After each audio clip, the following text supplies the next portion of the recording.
Assalamualaikum warahmatullahi wabarakatuh. Selamat malam warga NTB yang kami cintai.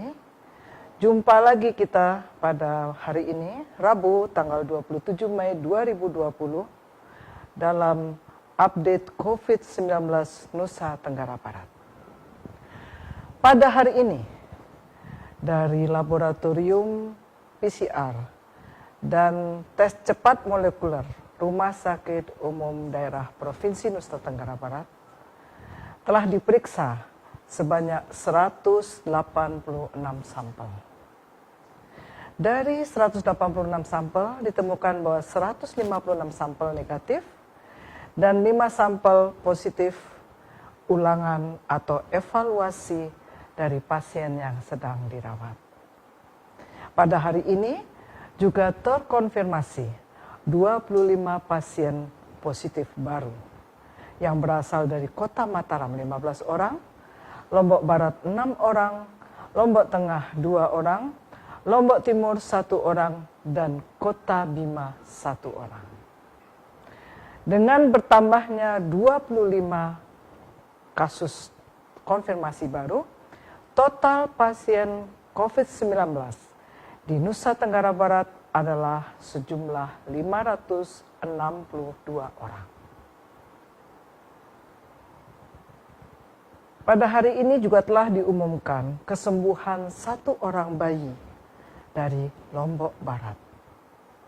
Kami berpesan kepada keluarga bayi yang mungil ini, jagalah Ananda tercinta selama 14 hari sesudah pulang dari rumah sakit.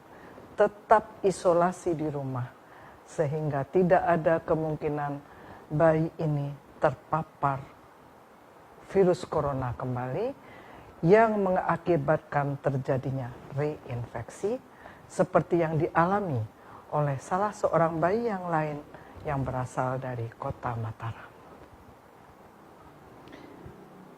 Dengan kesembuhan 1 orang bayi dari Lombok Barat ini, maka hari ini sejumlah 273 pasien atau 48,4% dari jumlah seluruh pasien telah dinyatakan sembuh.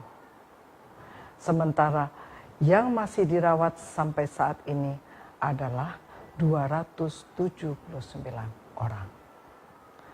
Hari ini juga kita mendapatkan kabar duka dari Kota Mataram, di mana 1 orang bayi berusia 9 bulan terkonfirmasi positif COVID telah meninggal dunia, telah dipulasarakan secara protokol COVID-19.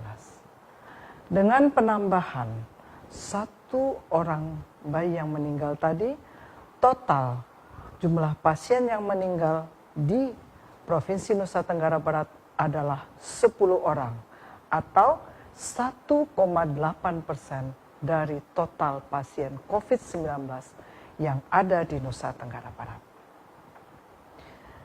Warga NTB yang terhormat, mari kita lanjutkan berbincang tentang ODP, PDP, dan OTG.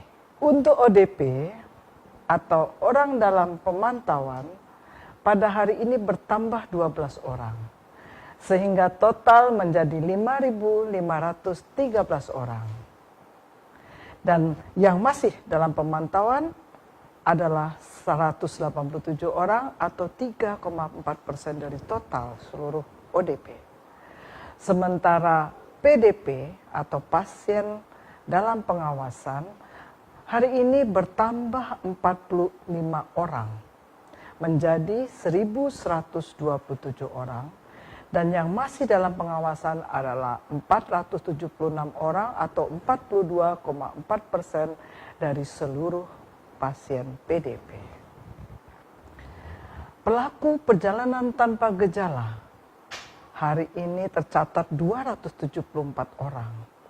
Sehingga total sejak awal Februari sampai hari ini, pelaku perjalanan tanpa gejala yang tercatat di Nusa Tenggara Barat adalah sejumlah 59.779 orang.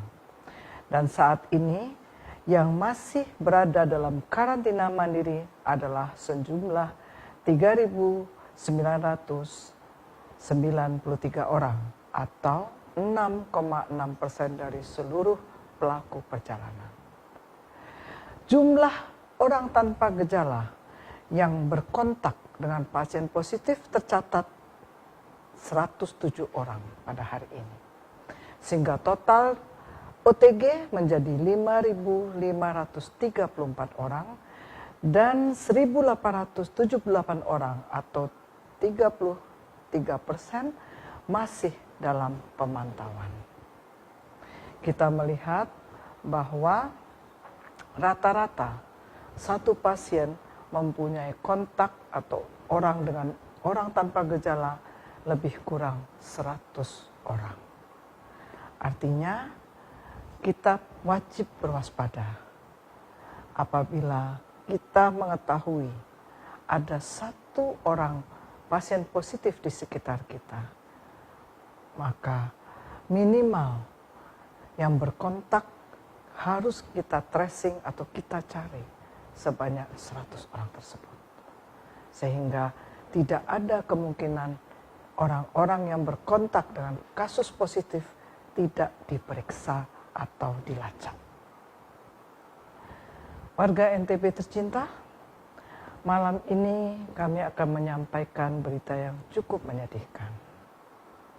Di mana sampai hari ini, sejak awal Mei, sampai hari ini tercatat 67 tenaga kesehatan yang bekerja pada 6 rumah sakit dan 1 puskesmas di Nusa Tenggara Barat dinyatakan positif COVID-19. Mereka terdiri dari tenaga dokter, dokter gigi, para medis dan perawat, tenaga gizi, tenaga farmasi, dan radiologi. Artinya begitu banyak jenis tenaga kesehatan yang terpapar dengan COVID-19. Kami bekerja melawan COVID-19 di bidang kesehatan sejak bulan Februari. 3 bulan kita bertahan, sejak Februari sampai April. Kita bertahan, bisa mempertahankan tidak ada satupun tenaga medis kita yang berkontak dan dinyatakan positif COVID-19. Tetapi pada bulan Mei, di awal Mei kita ketemukan 2 orang, kemudian di pertengahan Mei beruntut di beberapa rumah sakit tenaga medis kita dinyatakan positif COVID-19. Kami mohon doa kepada seluruh warga NTB bagi teman-teman tenaga kesehatan yang saat ini berada dalam perawatan di berbagai rumah sakit di Nusa Tenggara Barat. Doa dan dukungan Bapak Ibu dapat membantu mempercepat penyembuhan teman-teman kami. Tetapi yang lebih penting lagi, upaya kita semua untuk tidak menambah jumlah kasus COVID-19 yang positif, itu juga support yang sangat besar bagi para tenaga kesehatan. Semakin sedikit tenaga kesehatan berkontak dengan pasien-pasien yang COVID-19 positif, semakin kecil kemungkinan mereka juga terkonfirmasi COVID-19.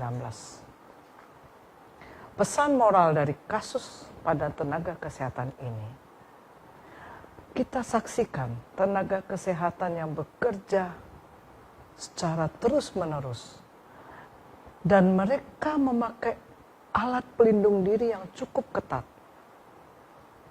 Mereka yang terkonfirmasi positif memakai alat pelindung diri level 2 dan level 3 dengan memakai hazmat atau gown, dengan memakai sarung tangan, memakai masker medis, memakai face shield. Itulah urut-urutan alat pelindung diri yang mereka kenakan. itu pun masih bisa ditembus oleh virus corona. Bagaimana dengan masyarakat yang masih abai terhadap pemakaian pelindung diri bagi mereka? Yang masih tidak mau mengenakan masker untuk melindungi diri mereka dan keluarga mereka. Maka segeralah melindungi diri kita dan keluarga kita. Pasanglah masker Bapak Ibu. Kenakan masker juga kepada anak-anak kita. Walaupun dia berpergian hanya di halaman rumah. Karena pada hari ini tercatat jumlah penularan generasi kedua dan ketiga tercatat 56%. Jauh lebih tinggi daripada jumlah pasien yang pembawa virus COVID-19. Artinya proses penularan atau transmisi lokal terus berjalan dan terus meningkat. Karena itu Bapak Ibu, kenakan masker Bapak Ibu. Lindungi anak-anak kita. Biarkan anak-anak kita beraktivitas di rumah. Jangan izinkan mereka keluar. Berilah mereka masker. Sehingga mereka terhindar dan terlindungi dari paparan virus corona yang menyebabkan terjangkitnya COVID-19 pada anak-anak. Tetaplah patuh mengerjakan protokol COVID-19. Cuci tangan pakai sabun di bawah air mengalir 20-40 detik. Jaga jarak 1,5 sampai 2 meter agar percikan ludah dari lawan bicara tidak bisa sampai kepada kita. Pasang masker. Hindari berkontak dengan orang yang tidak pakai masker. Itu salah satu cara yang efektif. Kemudian rajinlah mencuci tangan dengan sabun atau hand sanitizer pada saat Anda dalam perjalanan setiap habis memegang benda-benda yang kita curigai terpapar dengan percikan ludah dari orang-orang yang kemungkinan menjadi sumber penularan COVID-19. Dan yang paling penting, tidak ada pelindung yang lebih utama pada saat ini selain rumah kita. Tetaplah di rumah saja. Dengan demikian, kita semua bisa terhindar dari paparan COVID-19. Tetap semangat, mari bersama lawan corona, stay safe and healthy. Salam sehat Indonesia. Wabillahi taufik wal hidayah. Wassalamualaikum warahmatullahi wabarakatuh.